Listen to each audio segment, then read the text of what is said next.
Hi everyone, welcome back to the Pro MMA Betting Podcast. Just a quick recap on last week. So we managed to return to winning ways at UFC London. Tough card betting wise. I didn't really like it. I was glad to take any profit I could gain from that card. I only went with straight plays on Dominic Hayes and Nathaniel Wood. I had 3 units on each of them, but 2 units straight, and I treated 1 unit each as an open parlay. So we've effectively got 2 units. We're rolling over to the next UFC card, which is coming up this Saturday, and we will be closing it with a leg from the UFC card coming up. In hindsight, Nathaniel Wood, very happy with that play. He's definitely legitimate, really excited to see what he does moving forward. Dominic Hayes, he didn't look a minus 250 favourite, bit of a square bet. I don't think he's the guy I thought he might be. There's definitely a cardio issue there. Second fight in a row he's gassed. I know his nose might have caused him problems this fight, but still 2 fights in a row he's slowed down. I do think he won the fight though. I think the commentary was absolutely awful on that fight. I had it pretty clearly 1-1 going into round 3, and I thought Hayes won round 3. Live betting, I think they must have been going off the commentary, because at one point in round 3 Dominic Hayes was plus 400, which is just crazy. So, but yeah, it wasn't a great bet in hindsight, but I do think he won the fight. I think a lot of people are being swayed by the commentary. I think you need to re-watch that fight on mute. We also had 3 units on Errol Spence in the boxing, which easily cashed. He won every round, totally dominated Mikey Garcia. But again, with that, we will be rolling the whole 3 units on to a bet on this Saturday's UFC card. So because I'm rolling, we only made about 1.5 units profit on pre-bets, and we are rolling basically 5 units onto the UFC coming up this Saturday. We done really well on live betting. We won around about 6 units profit on live betting, so really profitable card for us. Also, if you are at £100 per unit or $100 per unit better, if you've been with me since the start of the year, we did break the £5,000 or dollars profit mark on Saturday, so already up over £5,000. I'm really happy with that, and we're 7-1 on UFC events for the year, both for pre-bets and for live betting. I actually forgot to put my bets onto betmma.tips for the UFC London card, so I've had to put them onto my Betting GS account, which I normally use for tracking boxing or boxing and UFC parlays.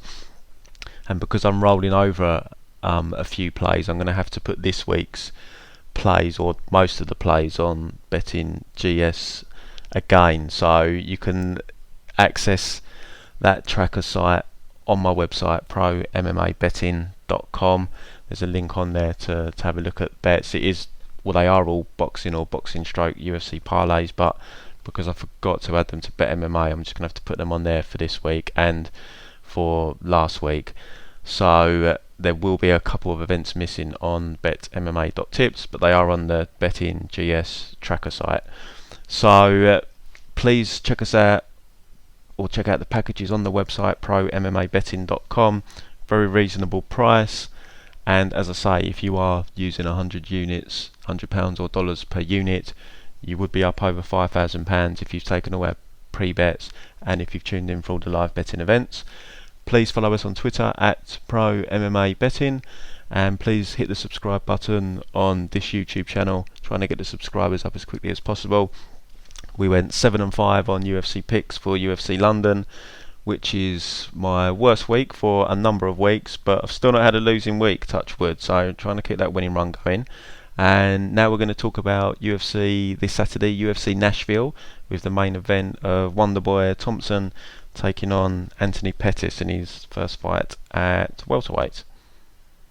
So first fight of the night is in the men's flyweight division. What is going on with the flyweight division? Are they keeping it? Are they not? It's really random. They cut a load of people, but they're still putting out fights in the flyweight division. But we've got Eric Shelton taking on Jordan Espinoza. Quick look over the stats, both the same height, 5'6". Espinosa does have a 3-inch reach advantage. Both fight out of the orthodox stance. Eric Shelton's a couple of years younger. Not going to go over the stats too much in terms of strikes landed and so forth. Espinosa's not really fought anyone of note. He's only been on the Contender Series, whereas Eric Shelton's been in there with some of the best flyweights in the world. So I think the stats will be a little bit misleading. They do tell you that Espinosa's pretty much a striker though, and you can see that from his Contender Series fights. Espinosa, I went back as far as his Dennis Piver fight where he lost the decision. Just couldn't really deal with the pressure of Piver in that fight. He kept coming at him, and just outworked him really for a decision win. He's had 2 fights on the Contender Series, beat Nick Urso very quickly with a nice stars choke in the first round, and he got a real late stoppage over Riley Dutro, who kind of similar to Dennis Piver in style, moves forward a lot. Actually had Espinosa hurt in the first round, but ultimately his striking was too good and he came through with the late stoppage win. The fights I've seen, I mean, he has fought pressure fighters, so I'm not 100% sure if this is his style naturally, but fights on the back foot, skirts the fence a lot, doesn't really go for takedowns. I have seen him go for takedowns in those fights, but I don't think he hit any of them. Really struggled with his takedowns. I haven't seen his takedown defense tested. Would have been handy to have seen his takedown defense, because Shelton does have really good takedowns, but just from the fights we can see, it seems like a counter striker, pretty quick, decent stand up, can struggle with pressure. That's how he lost to Dennis Piver.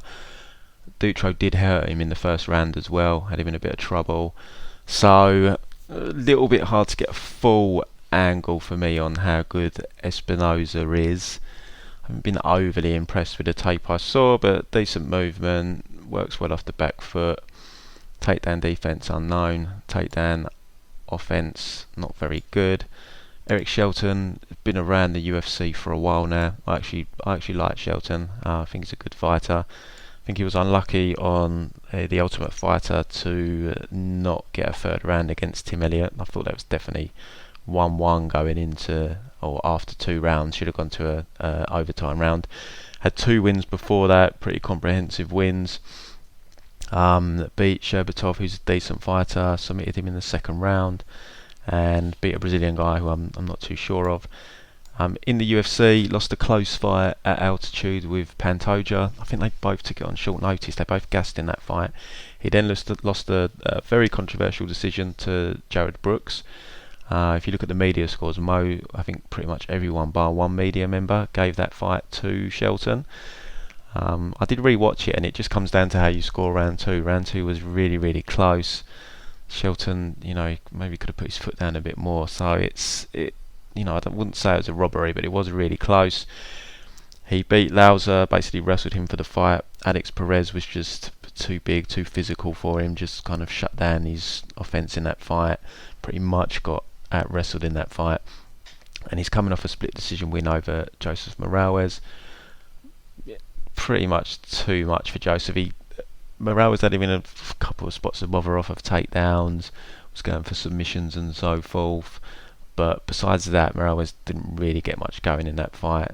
Shelton mixed up his striking and takedowns. So Shelton, he's well-rounded. He's at American Top Team now. I think this might be his second camp there. He actually relocated, moved his family to be close to ATT. So I imagine he's training with Formiga, who's on this card, which is going to be a great look for him. But I think his record's a little bit deceiving in the UFC. Jared Brooks fight very close. Pantoja fight was close. Only really Alex Perez has managed to shut him down and win comprehensively. It's hard to have a fully informed decision here because, as I say, there's some unknowns with Espinosa, but I do feel Espinosa is going to lose this fight. I do like Shelton here. I think Shelton can mix in his striking and takedowns. I think on the feet, speed-wise, it's going to be pretty similar. Shelton's volume is a little bit of a worry on the feet, but I think he will mix in his takedowns. He's got a really nice back take as well when he takes the rear waist lock. Kind of jumps up and puts his shins across the back of your thighs and pulls you down to take you back. I really like that. He's really good at that. I can see him doing that to Espinosa at some point, but I can also see him taking Espinosa down. Needs to watch Espinosa's front headlock series. He's got a number of DAS wins, and Shelton can leave his neck out there. We saw Tim Elliott went for a number of chokes on him, and also Joseph Morales went for a number of chokes. Now it helps that he's a flyweight, he's got a skinny neck, he always escapes. I'd say those two are better submission guys than Espinosa, but you've still got to show respect for them takedowns and be careful with your neck. But I do think Shelton wins a decision here in a fairly competitive fight, but I just think him being able to mix in the takedowns with the stand-up and the grappling will ultimately be too much for Espinosa. Shelton's currently a -190 favourite. It's tough to lay that price on Shelton just because he does get involved in close fights. I mean, you look at his record, the only kind of comprehensive fight he's got outside of the Ultimate Fighter is the win over Lauza. The Morales fight, I mean, it was a clear decision for me, but the judges did give it as a split decision, so it does make you worry. He lost the Jared Brooks fight where most people scored it for him, so you do worry a little bit about how judges score his fights and whether his style is judge friendly. So -190, a little bit steep for me. I'd like that to come in a little bit for me to play Shelton, but ultimately I'm going to pick Shelton here to win a decision. Next we move up one weight division to the men's featherweight division. We've got Ryan MacDonald taking on Chris Gutierrez. Chris has had one fight in the UFC. This is Ryan MacDonald's debut. Quick look over the stats tells us that Ryan has a 4-inch reach advantage, a couple of years younger. There's no point going over the stats. Chris has had one fight in the UFC. Ryan's had none in terms of their strikes landed and grappling and so forth. But basically, Chris Gutierrez made his debut. I think he took a fight against Barcelos on short notice. Got dominated in that fight. Competitive enough first round. Second round got taken down quickly and ultimately beaten up and submitted eventually. But I did go back and watch a number of Chris's fights prior to the UFC. I did before the Barcelos fight. I never bet Barcelos in that fight because his line ended up being too wide. But Chris has got solid stand-up. He trains at Factory X. He can switch stance well. He's got very good low kicks, good body kicks. His hands are okay, but his volume is a bit low with his hands, and just overall his volume is quite low, which is a little bit of a worry. But his stand-up is definitely very technical. He looked, when you watch the Barcelos fight, if you watch round one, he was doing well on the feet in round one with Barcelos. Looked really good, and the volume actually looked a bit higher than his pre-UFC fights. So you've got to think that is something they've been working on at Factory X, is trying to get the volume out there. No idea why so low volume. Is he worried about being hit? That would be a worry if that's the case. But yeah, I went back as far as the Mario Israel fight, the close fight there. Israel managed to get a few takedowns to make it quite close, and Chris just, you could see he's clearly the better striker, more technical, but probably won the fight on the feet still, but just the volume just wasn't enough. Jimmy Flicky comprehensively outstruck over 2.5 rounds and stopped him with calf kicks.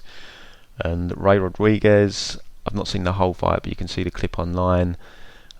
He does drop Ray at one point with a low kick, and Ray has him clinched on the fence. He reverses him, takes him down, takes his back and chokes him out. So I'm hoping the volume is something that they've worked on. But he is technically very sound, nice striking. The takedown defense, I think, isn't great, but I think it should be good enough against Ryan MacDonald. Ryan is 10-0, making his UFC debut, but he's fought no one of note. I mean, he's kind of can-crushed basically on the domestic scene. I did go back and watch a couple of his fights. I watched the Chad Ober-Miller fight. Guy was just overmatched, but I wasn't overly impressed by Ryan in that fight. And then I watched the Matt Murphy fight. It was a 5-round fight. Matt Murphy quit at the end of the third round. I've no idea why. he won round 1. He had MacDonald rocked a number of times. He lost round 2, but then I gave him round 3. He ultimately managed to reverse position on the floor and had a lot of success on top of MacDonald. I can't find MacDonald's last fight against Trevor Ward. I did read a play-by-play report, and it sounded like he basically grappled Trevor Ward, took him down in both rounds, and got the submission in the second round. So I've not seen him since the Matt Murphy fight, so it has been a year. So you always have to tread carefully. He's a young fighter, only 26 years of age. They can make big improvements quickly. So in a year, could be improvements there, but I just wasn't overly impressed from what I saw. Gutierrez is definitely the more technical striker. He's the better striker. Just needs to make sure his volume's there. I don't think MacDonald can get him down, and if anything, from watching the Rodriguez fight, I think Gutierrez is the better grappler. From watching that fight with Matt Murphy, I just wasn't impressed at all, particularly by his stand-up or MacDonald's ground game. So I'm picking Gutierrez here, but with the caveat that he just needs to make sure the volume is there. He can't get outlanded, especially as he is pretty kick heavy. Judges do prefer punches to the face in terms of scoring as opposed to leg kicks and body kicks, so he's got to make sure that if he is going to be landing leg kicks and body kicks mainly, he needs to make sure that volume's high to dissuade the judges favouring MacDonald if he is landing punches. But I do think this fight favours him, but are there going to be improvements from MacDonald in the last 12 months? It is a possibility. Line's currently sitting at -175. Gutierrez as a better, I'd like that to drop a little. I'm not in love with playing him at that price just because of the volume problems I've seen in the past. If I knew this was the same Ryan MacDonald from a year ago, I'd probably still pay that price, but is there going to be improvements there? Possibly, but Chris should be improving as well. He's still only, I think, 27 himself. He trains at Factory X, really good camp. So let's not discount Chris improving here, but it's just the volume with Chris. He is solid. He can switch stances. I like his stand-up, but he needs to make sure that volume's coming. So I'd like to see the price come down a little bit, just to cover us for improvements and possible low volume. I think then it's worth the risk. Hopefully it will drop, but I am picking Chris here. I think he's going to win a decision over Ryan MacDonald. Women's strawweight division next, we've got Randa Markos taking on Angela Hill. So both are staples of the UFC. They've both had a lot of fights in the division now. So Markos 8-7-1, drew her last fight. Angela Hill 8-5. Randa's 5'4", got a 1-inch height advantage. Angela Hill 1-inch reach advantage. They're both orthodox, both the same age. Strikes landed per minute. Randa is 3 basically. Angela's pretty much at 6. Strikes absorbed. Randa's just over 3. Angela's over 5. Takedown average per 15 minutes. Randa averages 1.6 takedowns per fight. 26% takedown accuracy, with Angela Hill's takedown defense sitting at 74%. So this is pretty much a striker versus grappler fight. I don't want to discount Randa's striking completely. Her striking isn't great, but she can be quite good when she wants to pressure in, kind of throw in punches in spurts, particularly her right hand. I think she uses that to try and back you up to the fence where she can try and hit her takedowns. Her wrestling is okay. Against the fence, she does go for head and arm throws too much, which, I mean, to be fair, she's kind of got away with it so far, which is probably why she's still reverting to it. And Angela Hill isn't a great grappler, so she probably attempts it here, and she might get away with it against Angela Hill. But basically, if we look over a few of Randa's fights, the Karolina Kowalczyk fight, she managed to win round 2 by dragging Karolina down, taking her back for the round. She hit a takedown in round 3, but Karolina used her momentum from the takedown to reverse position and get on top. If Randa had actually got on top there and held the position for the last couple of minutes, she probably would have got that decision. Courtney Casey she took down, but Courtney actually armbarred her from the bottom. She had a close fight with Carla Esparza where she didn't attempt to wrestle in that fight. She tried to outstrike Carla and she gave Carla a good fight. Alexa Grasso, she hit a few takedowns on Alexa. I think she took her around about 4 times. I watched it last night. Alexa did get up quickly on 3 of the occasions. Quickly got up, but she did get held right down in, I think it was round 2. Alexa, over the fight, outstruck her. Juliana Lima, she actually wrestled Juliana for that fight, but I'm interested more in the Grasso, Ansaroff and Rodriguez fights because they're all strikers that don't really want to be involved in the grappling.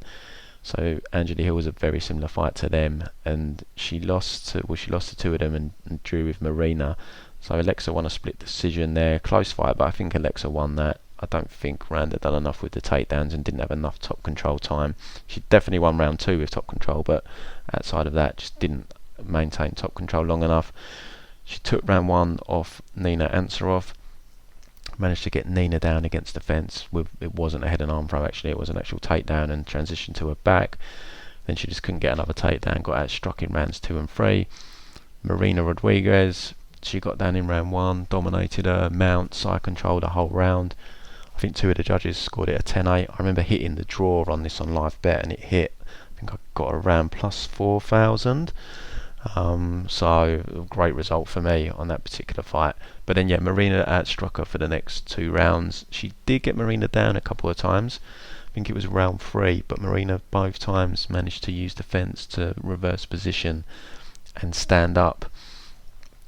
Angela Hill, solid stand up. She's got some, I don't know how legitimate they are, but she's got some world titles in Thai boxing.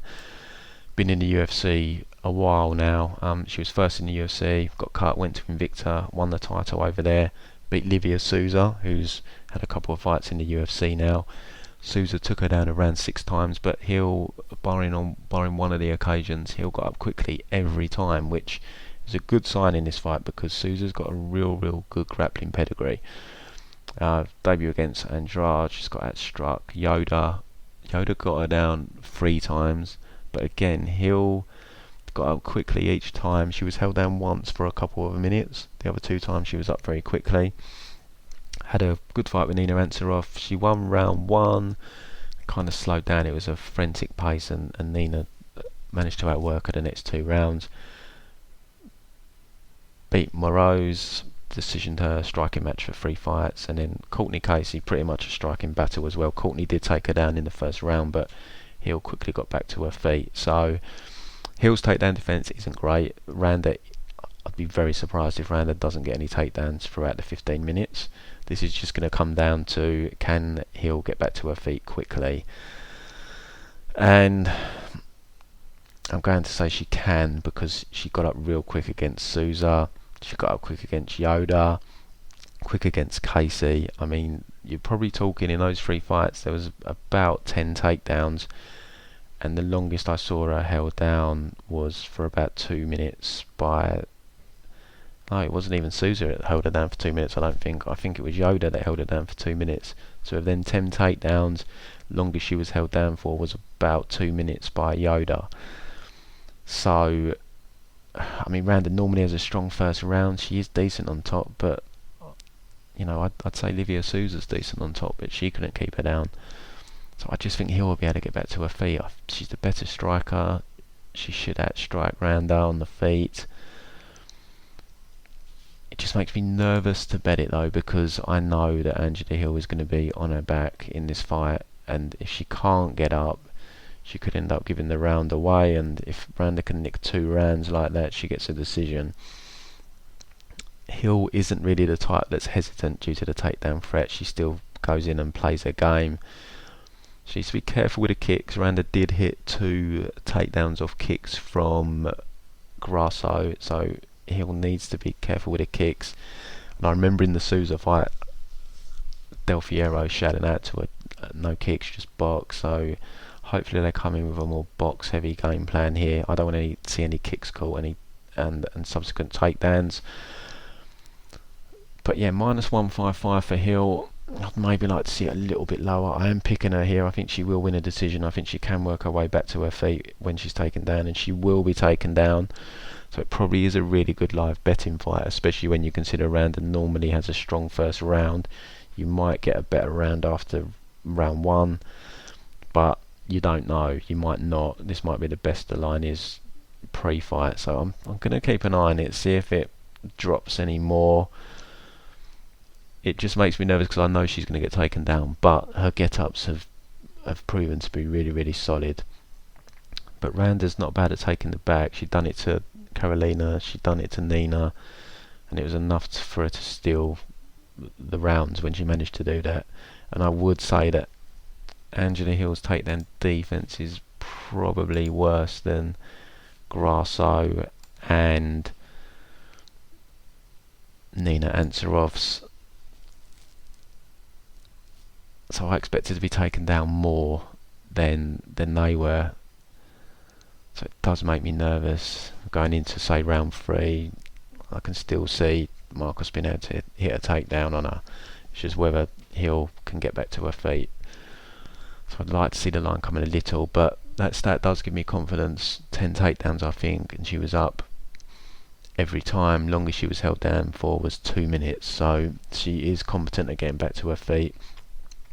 And Randa isn't the type that will constantly wrestle and be on you like a Colby Covington type. She will give you time to work on the feet. Her takedown setups aren't good enough, and her chain wrestling isn't good enough to be constantly attempting takedown. So, interesting fight. I'm going to go with Hill.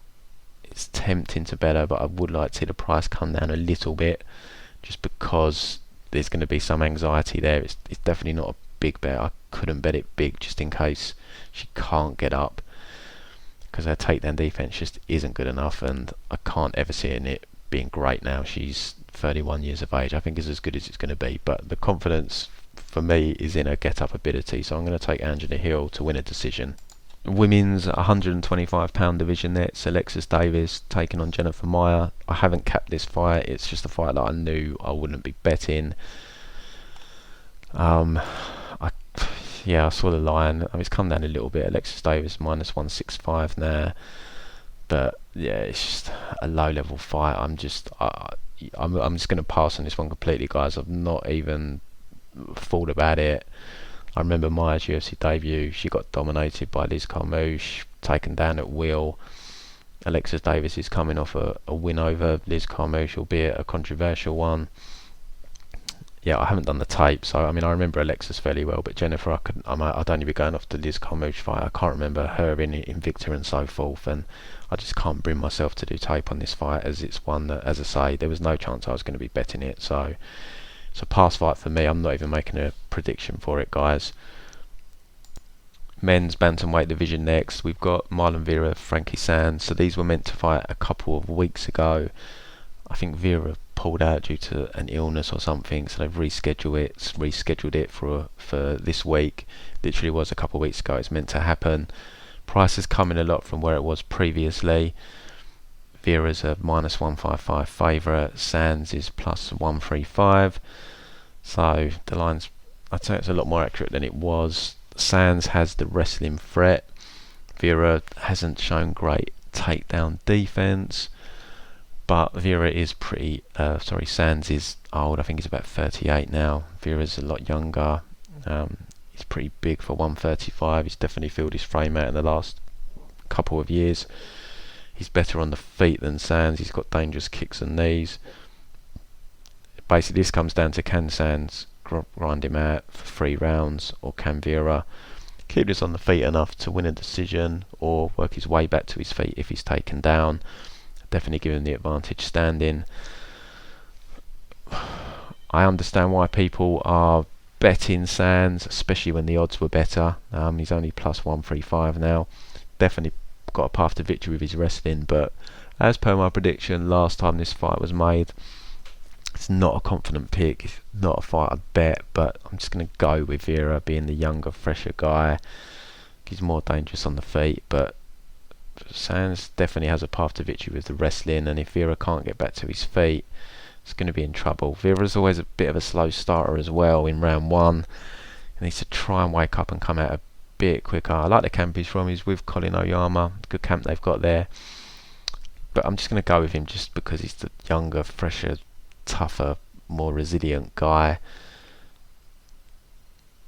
His path to victory is on the feet. So Saenz does need to implement a heavy wrestling strategy, which he did in his last fight against the Mexican guy. I can't remember his name off the top of my head, but he's an old guy himself who's not UFC caliber. I mean, Vera's lower level UFC quality, but he's fringe UFC. So I'm going to just go with a fresher fighter here. I'm going to pick Vera to.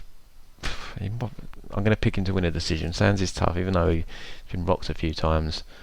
I think he can last, especially where he will get some takedowns. So he's not going. I don't see him being stuck on the feet for 15 minutes. So I see it being a competitive fight, but I think Vera's going to squeeze out a decision. But it's not a confident fight for me to bet on. I wouldn't be surprised if Saenz won. I'm not particularly keen on betting him now, but I think before he was up at around plus 200, there was value there to have a punt on Saenz. But it's a hard fight for me to get a real good read on. But I'll go with Vera to win a decision. But Saenz needs to be careful. If he can't get him down, he's going to be in jeopardy on the feet, because Vera does have good kicks and knees. So, men's featherweight division next. We've got Bryce Mitchell taking on Bobby Moffett. This is an intriguing fight. I went back and watched Bryce's Ultimate Fighter run. He defeated the British guy Jay Cuccinello by decision, just basically wrestled him for 3 rounds. He had a really competitive fight with Brad Katona that he was probably winning, but he just gassed out and got caught in the 3rd round. And then he made his UFC debut against Tyler Diamond, won a majority decision. When I'm actually capping fights, it's hard for me to judge them because I'm not judging the fight. I'm just watching one fighter in particular, trying to find their strengths and weaknesses. But the Tyler Diamond fight looked like it could have gone either way. But as I say, it's hard to judge them when you're just kind of watching one fighter. But yeah, it was definitely a close fight. Diamond definitely finished stronger. The knock on Bryce that I can see is it does seem to slow down in fights. It's what ultimately cost him against Katona and against Diamond.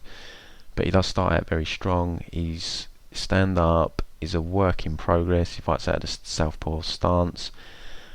I think against someone like Bobby Moffett, he will have success on the feet because he's got a decent left hand from the southpaw stance, left straight, left cross, and he's got some decent kicks from that southpaw stance as well. His wrestling's actually pretty good. He managed to get Brad Katona down a few times, and he was, for the first half of the fight, he was out wrestling Tyler Diamond, who's I think he's a Division 1 All-American. So his offensive wrestling is actually pretty good. But Diamond did take over in the second half of that fight. I'm not sure how good Bryce is from the bottom. Tyler kind of had dominant position for most of the second half of the fight, and he did struggle in spells. I mean, he did hit a nice sweep on Katona at one point. I watched this fight about a week ago now, so I'm struggling to remember it, but I think Katona had a bit of success on top as well, and ultimately got the submission from top position, and Bryce giving his back. It might have been off of an armbar actually. Katona attempted an armbar, reverse position off the armbar, and then got his back and choked him out. But yeah, I think his stand-up's okay. I think he can outstrike Bobby Moffett. It's going to come down to the scrambling and Bryce's conditioning here, I feel. I definitely can see Bryce winning round 1. So yeah, I definitely can see him having success in round 1. It's just whether he can maintain that pace and keep his offensive wrestling and takedown defense there. His stand-up, I think, is better than Bobby's. I went back. Bobby is full-time at the MMA lab now, so he could be making improvements. But I went back and watched his fight on I watched the Enrique Gonzalez fight, which is from about a year ago. Wasn't impressed in that fight. I mean, what he did show was good cardio because he kept wrestling and wrestling for the whole 3 rounds. But he struggled on the feet with Enrique Gonzalez quite badly, a 20-year-old kid. He got the takedowns, but he had to work hard for them. But he did show decent more solid cardio to keep resting because he was having to fight for them takedowns. Beat Jacob Kilburn on the Contender Series. Kilburn was just overmatched. And then the controversial win over Chaz Skelly. The ref thought Skelly was out from a D'Arce choke. Didn't look like he was, and it got stopped way too early. But Chaz won the first round, managed to grapple Moffett in the first round, was on his back for a large portion of the first round.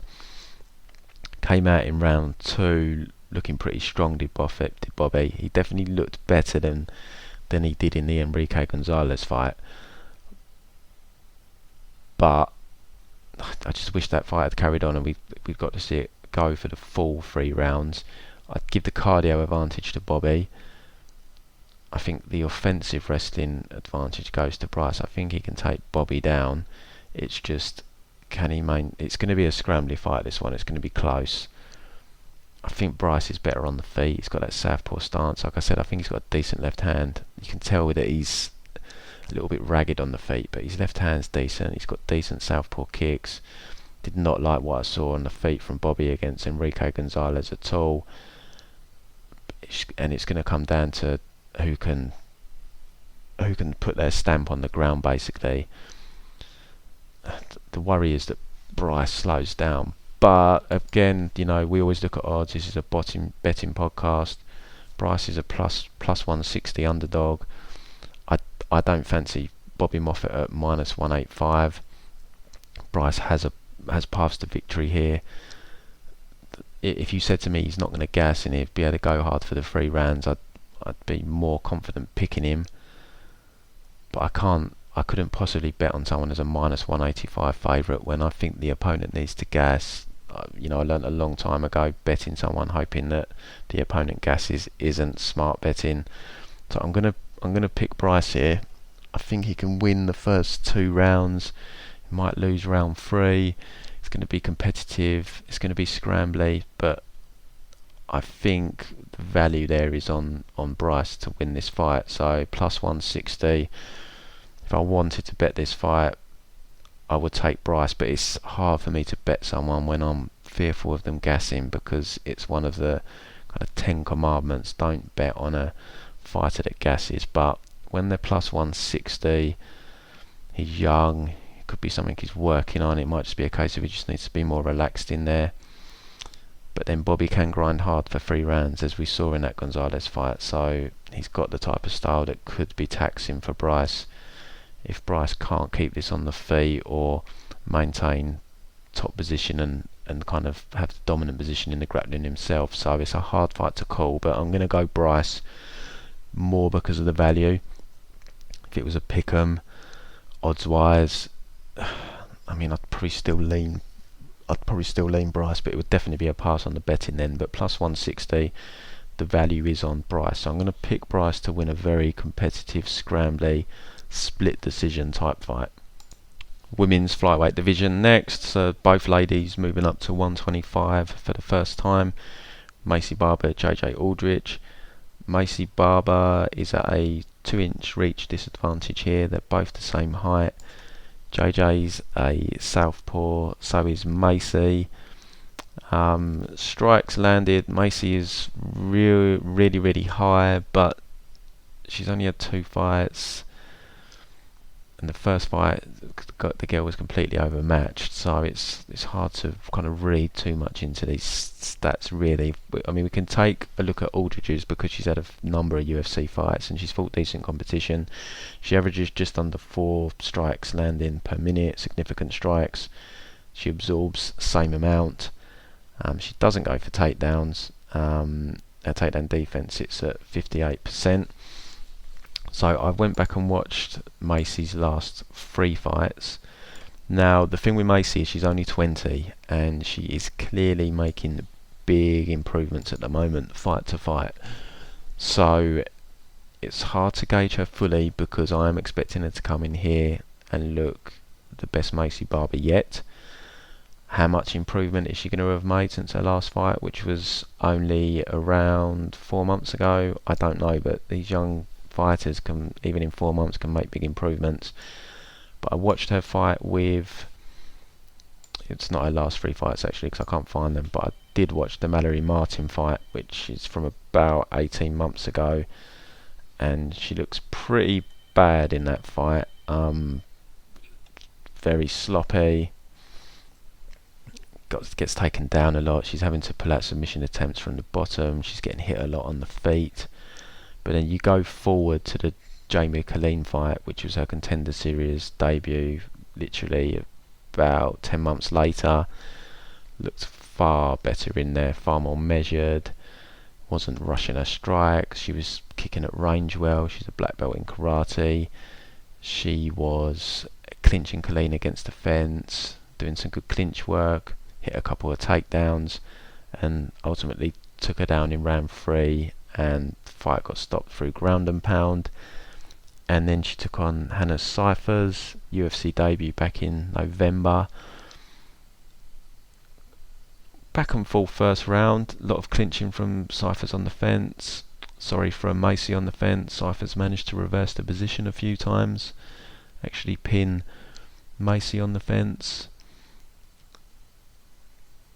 Stand up again, she was throwing her kicks from range, but she was still getting caught with some counters from Cifers. Colleen was landing counters on her as well, actually. I need to point that in. Even though she was kicking well from range, she was still getting caught with counters. Her hands aren't great. She is very kick heavy on the feet. She is hittable, and she does hold her chin pretty high, and we've kind of seen her head get snapped back quite a lot. And holding your chin high, it doesn't look good with the judges when your kind of head gets snapped like that, because it looks like a real significant strike. And we'll come on to JJ in a minute, but JJ's got real good timing. Can definitely see her getting her head snapped back here. But Maycee's going to come in. She's going to try and kick from range. JJ's hands are definitely better. She's going to attempt to clinch JJ against the fence. She's the more athletic girl, Maycee. She's the bigger girl as well, I'd say. Even though they're both moving up, I say she's the bigger, stronger girl, but she is only 20, so has she developed her full strength and everything yet? I'm not sure. She will attempt takedowns as well. I'm not sold on her takedowns being that great. She got Colleen down with a couple of trips from the body lock. Couldn't get Cifers down. She actually ended up on top from Cifers' stuff to take down, but she managed to roll with Cifers' momentum and take top position. So she is still raw. She's still young. She is vicious though. She stopped Cifers with some nasty ground and pound and hit some good elbows on her standing. You don't normally see that kind of killer instinct in a woman. So she is vicious. JJ Aldrich, been in the UFC for a while now. We saw her on The Ultimate Fighter. Made her debut against Juliana Lima. Lima managed to basically take her down for over the 3 rounds. Aldrich did get back to her feet quickly on all but one occasion, but yeah, she managed to get her against the fence. This is the kind of strategy I think we're going to see from Maycee, but that fight was getting on for 2.5 years ago now. JJ trains with Rose Namajunas. I'm sure she's improved takedown wise, takedown defense wise. Hasn't really been tested in her last 3 fights, but she's coming off 3 straight wins. She beat the Chinese lady. She beat Danielle Taylor. A very impressive performance there. I thought she soundly beat Danielle Taylor, who is quite difficult to prepare for because of her style. And then she's coming off a win over Poliana Viana. Outstruck Poliana basically over 3 rounds. JJ's southpaw. She's got very good timing with her strikes. Now people say she isn't athletic, and Maycee is the more athletic fighter, and she definitely doesn't look athletic, but I wouldn't say she's unathletic. And I see people say she's slow as well. I don't agree that she's slow. I mean, she's not the fastest striker in the world, but her timing is very good. She's also got a taekwondo background, so she will throw out some kicks as well. So she will be used to people throwing kicks at her, which Maycee will do at range. But the problem with kicks is headshots always outweigh body kicks and leg kicks in the judges' eyes, and I do see Aldrich landing some eye-catching shots here. As I said, Maycee does hold her chin high, so I think on the feet Aldrich wins this fight. I think a her timing. I think she will counter off of kicks. As I said, she times that left hand really well. She's got I really like her stand up. This will come down to whether Maycee is able to spend enough time grinding her against the fence and ultimately getting takedowns to get on top to win a decision here. Now, there's a lot of hype on Maycee. I'm not saying it's undeserved, but I definitely think we need to pull the reins on that and just see how she develops, because she's beaten no one. Overmatched opponent on the Contender Series. She looked good, don't get me wrong, and then she beat Hannah Cyphers, who, Hannah isn't a great fighter, and I think the 2 ground and pound kind of stoppage wins are inflating the hype. If they both went to decision and the fights carried on as they had, I don't think the hype would nearly be as high. But that she did finish 2 girls, which is a rarity at this kind of level. But I think we need to put the brakes on, and I think the price is wrong here. I think the price is off. Maycee -235. I view this as a 50-50 pick 'em fight.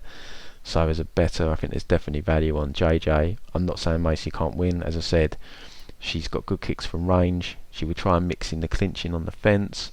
She's got good elbows in the clinch, and she will try and get JJ down where she's shown she's got some solid ground and pound. But we haven't seen her off her back for a while. We haven't really seen her tested on the feet.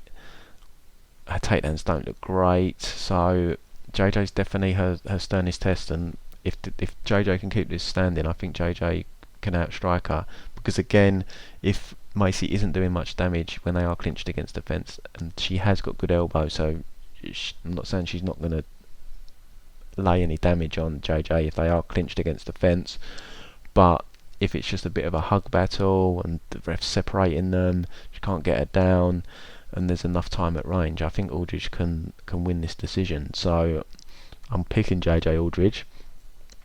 And yeah, the line, I don't agree with the betting line. It's +200.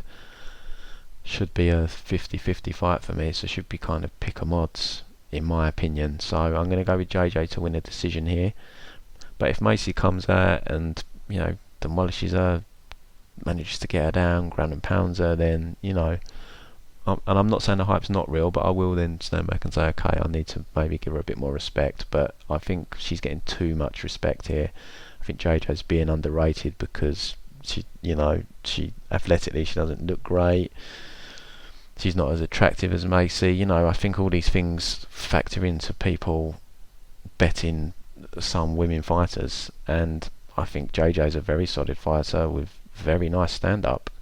And she's sparring with Rose a lot. That's only going to help her stand up. So lack of athleticism might go against her here, but ultimately no, I think JJ can keep this on the feet enough, stall her out in the clinch and do enough damage with her hands to win a decision here. So JJ decision.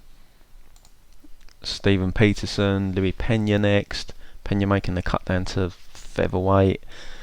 6'3" this guy is, so I'm not sure how well that's going to go. I kind of bought into a bit of the Louis Peña hype. Stupidly bet him over Trezano, not good odds. Terrible bet, one of my worst bets of last year. I haven't gone back and rewatched the fight here, but yeah, I remember I wasn't impressed at all. I mean, he did impress me on The Ultimate Fighter and his fights prior. He's got decent stand up. I mean, Peterson could probably fight at bantamweight, so he's going to be giving up size here, but the guy is a dog. He will stay in your face. Lost the decision to Brandon Davis, but I mean, he kept coming. He lost the decision on the Contender Series to Benito Lopez. Close fight.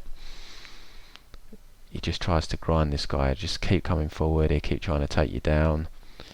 He sets a relentless pace. Has Louis' cardio going to be up at or down at 145 for a man that's 6'3"? He must be cutting a fair bit of weight. I mean, he's going to have no body fat whatsoever. So Peña's definitely the better striker. I can see him kind of picking Peterson off, especially in the first round. But is the pace going to become too much? Because the guy will keep coming. He's going to be in his face. He's going to be hunting for them takedowns. Peña's very lanky, can be taken down. He does have a wrestling background, and he's looked solid enough on the ground. But yeah, this just comes down to can he maintain high enough pace, because Peterson will be on him. I'm gonna go Peña. I'm gonna pick him to win a decision here, but I'm really surprised that Peña's minus 300 again. I thought the line would be a lot closer, so I can't fault people for having a stab at Peterson here. So I need to do tape on it. Really, I've not gone back and properly looked into these two, because I do want to see if there's some value on Peterson as a plus 250 underdog, and do I feel he can win? Pre-tape, I think there's a path to victory for him, yes, and there's no way I've bet Louis at minus 300, even if I think if I do watch some tape and I do like Louis, there's still no way I'm betting him here. But that line definitely looks off to me. As I said, I'm going to look into it more, because I'm going off memory with these two. I haven't had time to cap it, but Peterson definitely has a style that could give Louis problems, especially if he's going to be a bit tight at the weight, and there's a possible chance of him slowing down, and I think he did slow a little against Trezano, so I'm ultimately picking Peña to do enough on the feet with his strikes to pick him off and not spending enough time on the bottom. But it's definitely a fight I'm going to look into, so I'm going to pick a Peña decision, but I'm definitely do not advise anyone to be using Peña in parlays. He's not the type of guy to be betting as a minus 300 favourite, especially against a guy like Peterson that's not going to give him the space he wants to work in, and he's going to be constantly on him. And I might come back and actually change my pick on this one. I'm picking Peña for now, but just check the text underneath the video later in the week once I've had a chance to look at this fight properly, because the more I'm thinking about it now, the less inclined I want to pick Peña. But I can remember Peña fairly well. It's Peterson really that I need to just have a little bit of a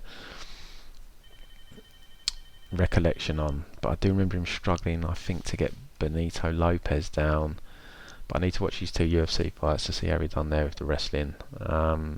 But yeah, Peña decision, but that is possibly subject to change. I've got to add as well, Peña has, I think, an 8-inch reach advantage, which is crazy. But as I say, Peterson's a boy. He doesn't mind being hit. He'll keep coming. So yeah, I'll say Peña decision, but check the text later in the week in case I've changed my mind on that one.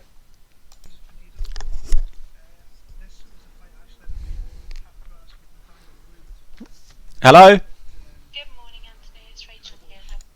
Men's flyweight division again. We've got Jussier Formiga taking on Figueiredo. Quick look over the stats. Same height, 5'5", 1-inch reach advantage for Figueiredo. Both orthodox fighters. Formiga's a couple of years older. Both fairly low in terms of significant strikes landed per minute. Both fairly low in terms of strikes that they absorb as well. Formiga averages just under 2 takedowns per 15 minutes, 37% takedown accuracy, 85% takedown defense. Figueiredo averages more than I thought actually, 2.5 takedowns per 15 minutes, 53% takedown accuracy, takedown defense 50%, but that's pretty much it. The only time we've really seen him wrestle defensively is against Jared Brooks, so that stat mainly comes from that fight. I would have thought maybe he stuffed 1 or 2 takedowns in other fights, but the majority of his defensive wrestling has only been apparent in the Jared Brooks fight. So Formiga is the human backpack basically. Really strong grappling, really good grappler. Stand-up's improved, but he's definitely doesn't want to be hanging around on the feet with Figueiredo, big power advantage. Formiga's been stopped a couple of times in the past. It's been a long time, but I remember Joseph Benavidez stopped him with strikes, and so did John Dodson both early in his UFC career.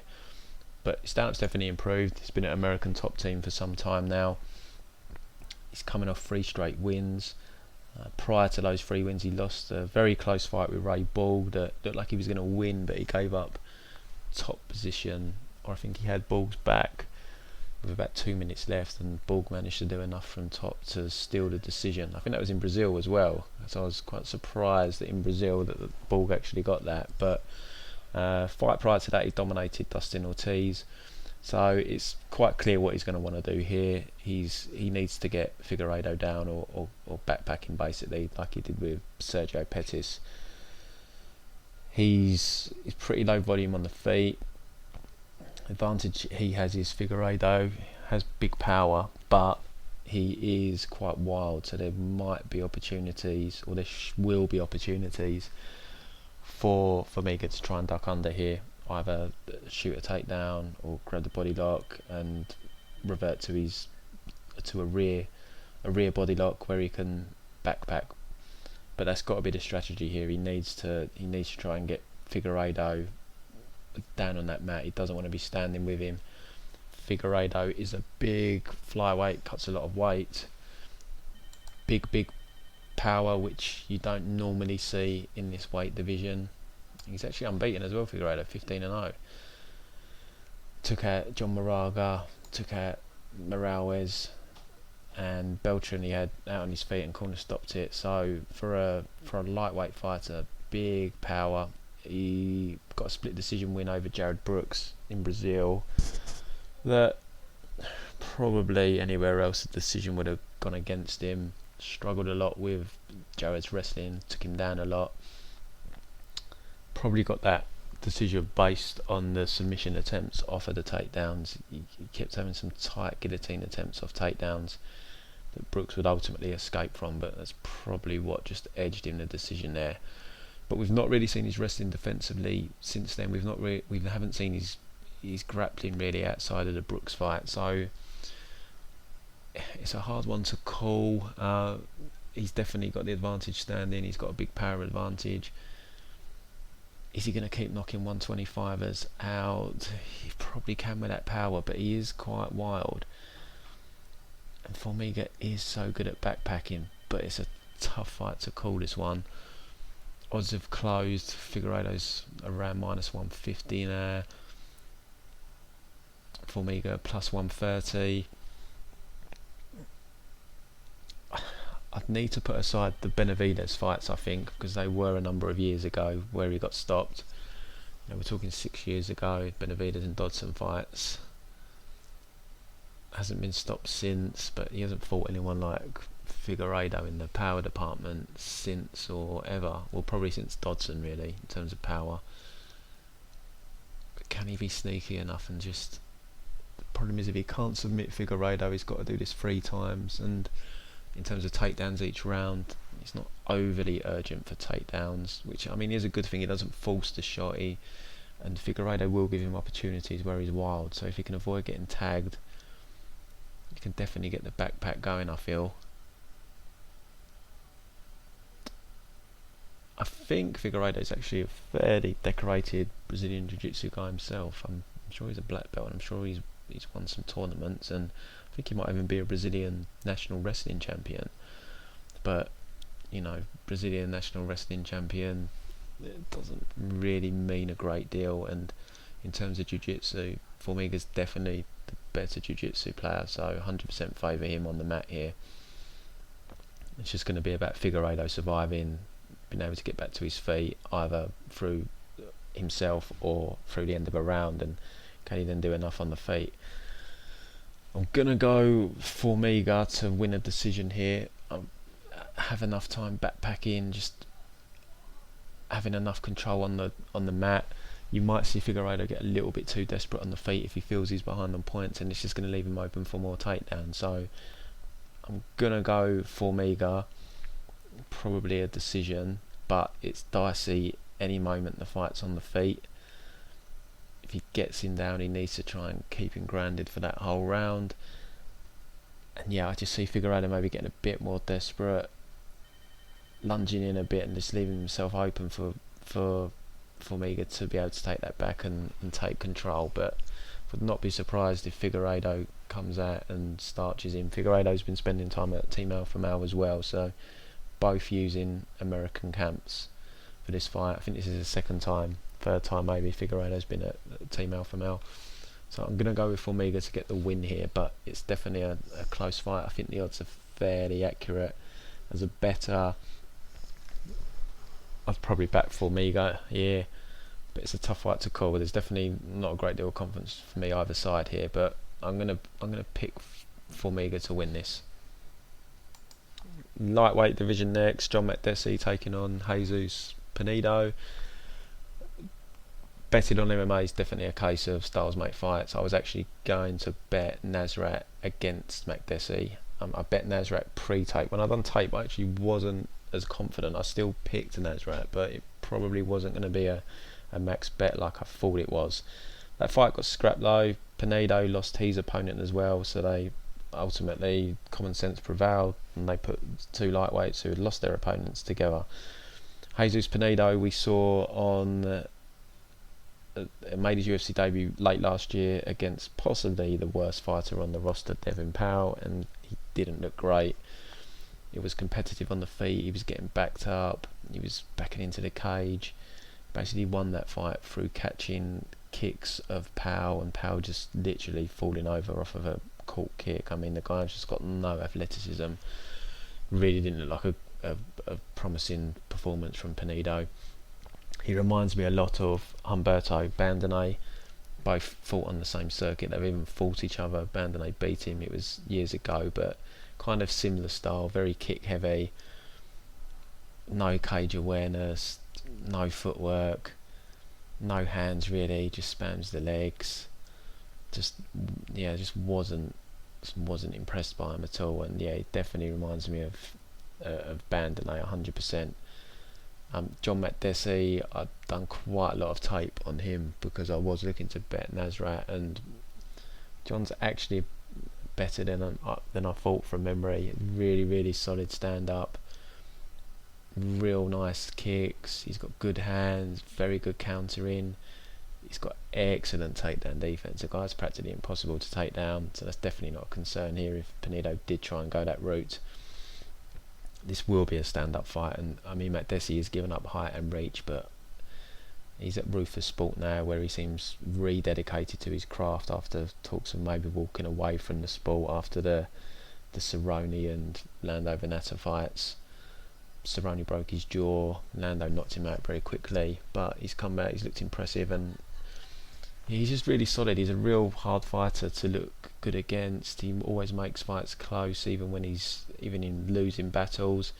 There's a little bit of a misconception with Makdessi that he's low volume. He's not. It's just that a lot of his strikes that land aren't what I'd call eye-catching, and therefore it doesn't look as high volume as he is. But he's a high volume striker, so anyone saying he's low volume is incorrect there. He is a high volume striker.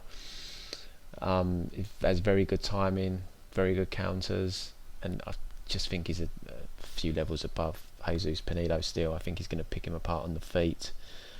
He looked really good against Ross Pearson. I mean, Ross Pearson is shot admittedly, but impressive performance there, and I don't think Pinedo is UFC ready at all.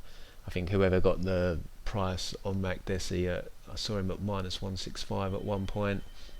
He was sitting at -200 for a decent stretch of time as well. I think that's a really solid line that people got there. He's now up at like -335, which it's getting more accurate now. But yeah, those that got in early have got a real good line there. So yeah, for me it's Makdessi here to. I mean, he could finish here. I think. You look at his record. He's not a great finisher, but he is accurate. Makdessi, he can hit. I don't really know how durable Pinedo is. I'll go Makdessi decision, but I think it'd be a comprehensive victory. He's just got to watch out for the head kicks of Pinedo. He does throw them up pretty fast, southpaw stance as well.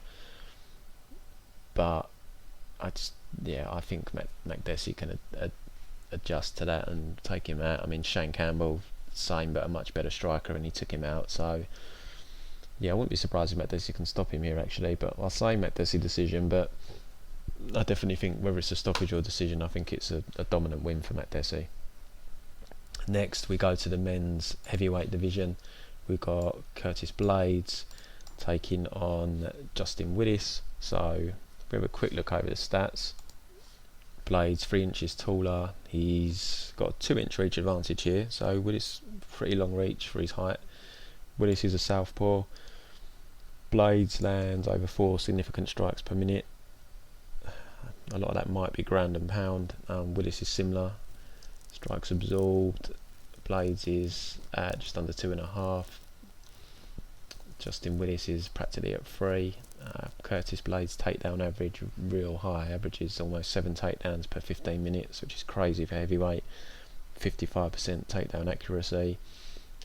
Justin Willis, we've seen him use takedowns. I think it was against Mulheron, his UFC debut, used a few takedowns. Haven't seen him go to that since, and his takedown defense is, interestingly enough, bearing in mind the stylistic matchup here, hasn't been tested in the UFC.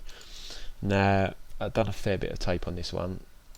So what I want to address first of all is Curtis Blaydes' wrestling versus a southpaw. We saw him against Dan Omalejchek, who is a southpaw, a while ago now. This fight back getting on for 2 years ago. Couldn't get Dano down. Had a lot of time clenched against the fence in that fight, shooting takedowns, just couldn't get the guy down. Now, part of that was probably because of the southpaw stance. Blaydes' wrestling is pretty much a blast double. He doesn't really go for anything else takedown wise. Did hit a body lock takedown on Mark Hunt, but you don't see him chain wrestle. He's not going to go from double to single to high crotch. He doesn't mix in his wrestling like that. It's kind of double or nothing. So if you're used to shooting on orthodox fighters, if it's someone that's southpaw, it messes up your shot completely for a double leg, because you can't really hit it from a orthodox stance. So I definitely think that affected him here. Now he is fighting Justin Willis, who is a southpaw, first southpaw he's faced since Daniel Omalejchek. However, he did fight Alistair Overeem, who spent most of that fight in the southpaw stance. Now when he did get Overeem down, one of the occasions was just as Overeem switched back to orthodox, he managed to hit the takedown. But what he did for a number of takedowns in that fight was he managed to back Overeem up to the fence, where his stance would square up as it naturally would, and that allowed him to get in on Overeem's legs. Now, that obviously didn't work against Daniel Omalejchek, because he was still squaring up when he was against the fence. But I think it's something he's worked on since, and I'm sure he's worked on it for this camp, is hitting takedowns on that fence. Now, what I didn't like from watching the Justin Willis tape is, although there is no proof of his takedown defense, if you watch the Chase Sherman fight, there is a little bit of fence clinching in that fight. Now, I think it's about the last 45 seconds of round 1, Chase pins Willis on the fence and holds Willis there pretty easily for the remaining 45 seconds, and he has more success in I think it's round 3. I don't know if can't recall if there's any clinching in round 2, but round 3 there's a fair bit of clinching, and Chase Sherman has, he out clinches him on the fence. Now, Willis does slow down in that fight. I've seen people say it's because he went all out for the finish. I don't agree with that. He dropped Sherman, went to the ground. He landed ground and pound for, it was probably about 10 seconds, maybe less, and then that was it. It kind of dried up. The action slowed down again. So I don't agree that he gassed because he went for the finish, because he didn't overly go for the kill there. Knocked him down, follow up ground and pound, constantly threw punches for about 10 seconds. Sorry, but you should not be gassing from that effort. I mean, there's potential threat that he had an adrenaline dump, but the guy should be, I know he's not had that many fights, but he's fought in the UFC prior, trains at a big camp, shouldn't be having an adrenaline dump if that was the problem. But for me, waved up cardio concerns, definitely slowed down, especially round 3 was really slow. But what I did note when I was clinched against the fence, I just didn't really like Willis's leg positioning. He even crossed his legs once or twice. He stood with his legs very close together. I mean, you can't stand like that on the fence. I mean, maybe he wasn't worried about the takedown threat of Sherman, but still, you should still have your basics in place. And I think if Blaydes can't hit that reactive double, or he can't drive off himself and hit the double because Willis is a southpaw, I definitely think he can back him into the fence. I think he can hold him against the fence. I think if he can't hit takedowns on the fence, I think at least he can do is hold him against the fence. Chase Sherman did, and I think he can wear him out, put his weight on him. We saw him gas against Sherman. He can just wear the guy down and eventually start hitting the takedowns, even if he can't get them in the first round. We've got no idea what Willis's get-up game is like, but I just imagine Willis is going to slow down if Blaydes is hitting takedowns and Willis is getting up at first. Man, it's a lot of energy expended working back to your feet, and Blaydes can go hard for 3 rounds. I'm not concerned about his gas tank at all. Willis does have fast hands. I'm not sure how hard he hits. He did drop Sherman. Sherman did well to survive, but outside of that, you know, he hasn't looked like a killer on the feet. He knocked out Alan Crowder, but you know, it's Alan Crowder, and you know, 4 fights he's only got the 1 stoppage win. Blaydes has a very good chin. I mean, I've possibly argued that the Ngannou fight was stopped a little bit too soon. I would have liked the ref just to let him go on a bit longer. He wasn't out cold or anything. Got back to his feet. So yeah, I would have liked to have seen that go a little bit longer. Mark Hunt did hurt him, but he managed to survive. So the worry is with Blaydes that, you know, the chin is going to start to deteriorate the more he gets hit. But I'm still not worried about his chin, and you know, you can't rule out Willis catching him with something. It's heavyweights. Does have very fast hands, but I just think Blaydes will get his grind on. I think the strategy is going to be to put him on the fence, wear him out, try and take him down, just keep going back to that strategy till Willis is worn down. And like I said, I just didn't really like the Chase Sherman performance. He carries a lot of excess weight as well, Willis. He says his resting heart rate's 40 beats per minute, but carrying that excess weight as well around his midriff, I just can't see the guy having solid cardio. He beat Mark Hunt in a very weird performance. Mark Hunt won round 1, and then round 2 and 3 just didn't do anything. It's like he didn't want to be there. And Willis kind of cruised to a decision win, but wasn't, you know, the only eye-catching performance he's really had was the Alan Crowder one where he put him away quickly. Besides that, I haven't been blown away by Willis. If he doesn't gas, what happens? Can Blaydes get takedowns?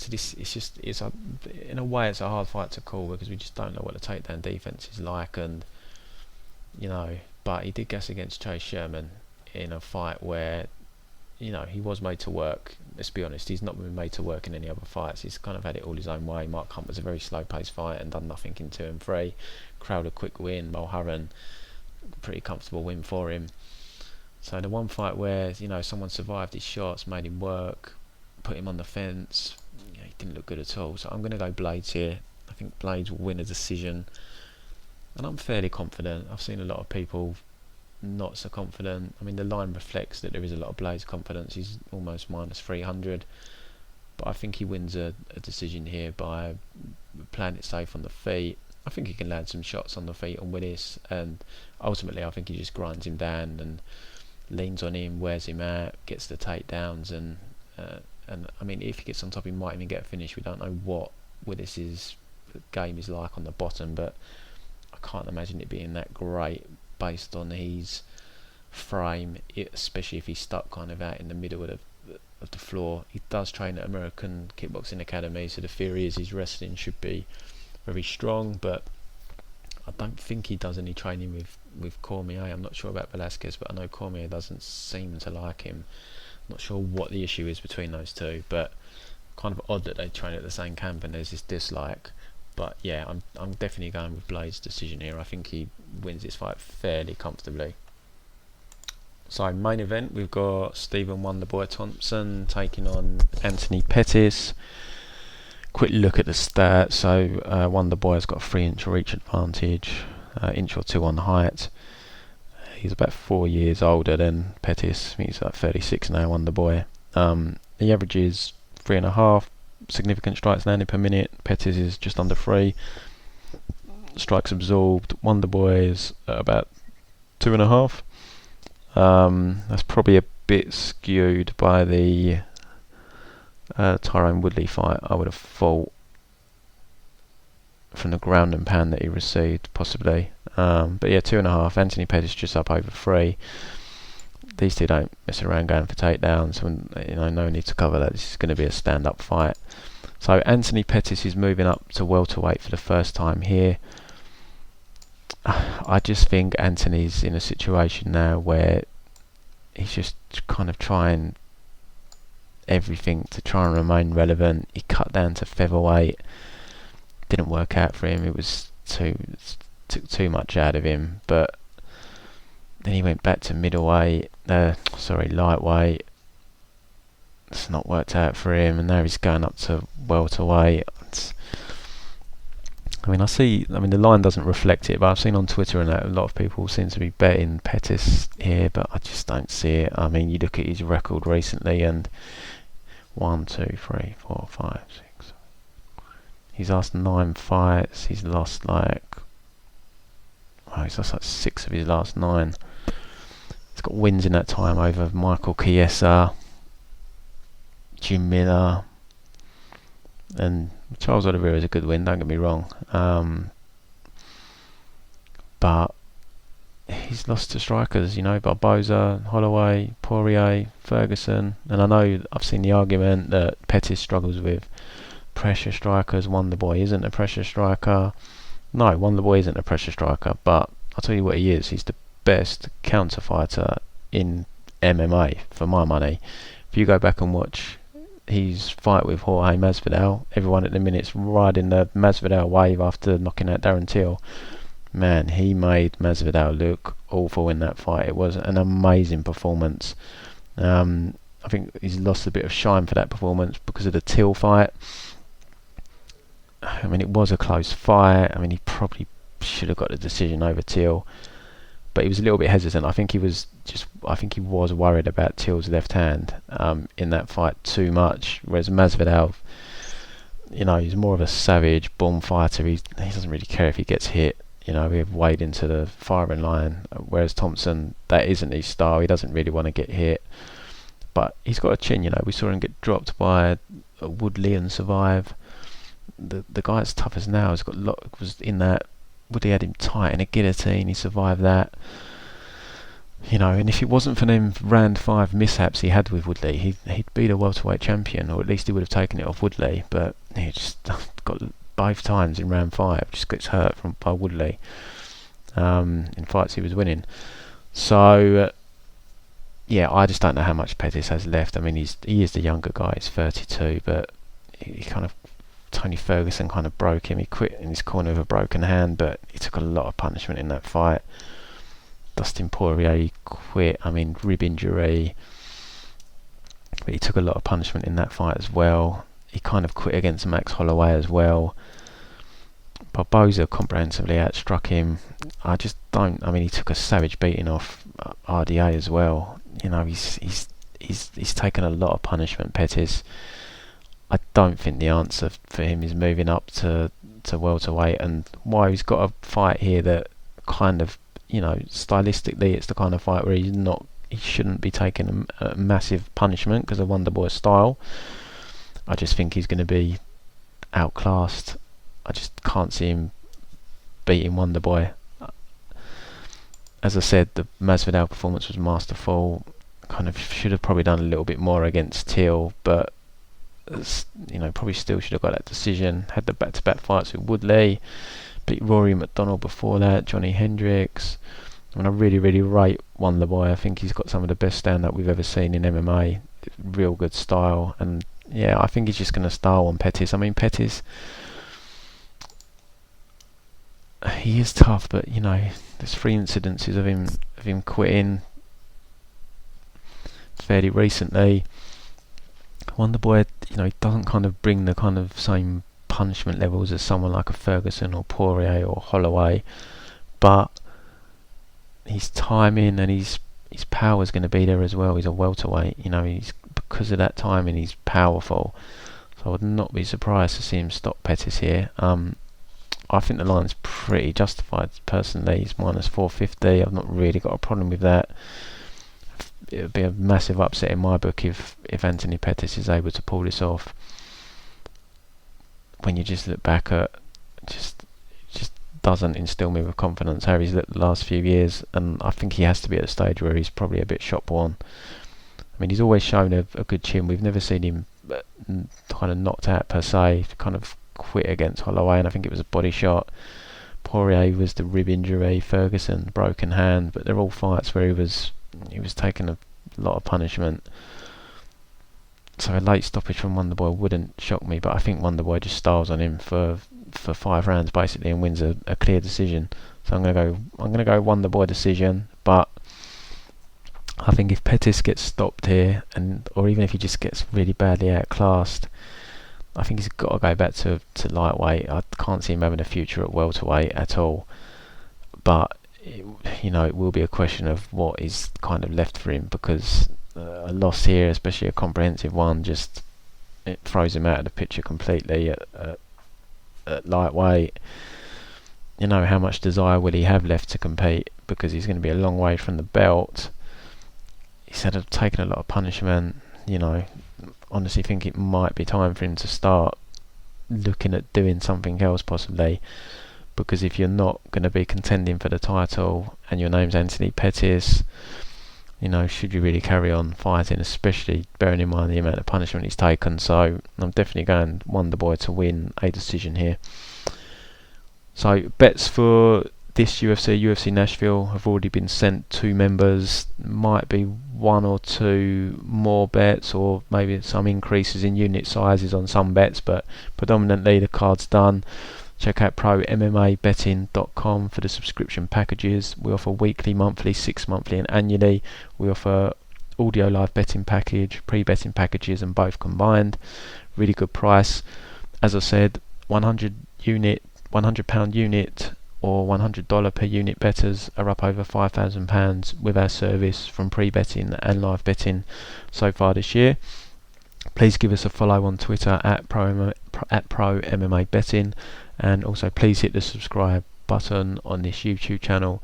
Trying to get the subscribers up to 500 as quickly as possible, and I'll be back next week for the next UFC, and after that we have a break of 2 weeks. And also, just to add, there is a Bellator this Friday. I might have a bet or two for Bellator depending on lines, and there is boxing on Saturday night. Starts about 7 PM in the UK. It is going to clash with the UFC this week because the UFC starts at 9, but there won't be any UFC live betting till 10, so we can still live bet on the boxing for members between 7 and 10 UK time, and then we'll switch to the UFC for live betting and to see how our pre-bets get on. So good luck everyone, and I'll be back next week.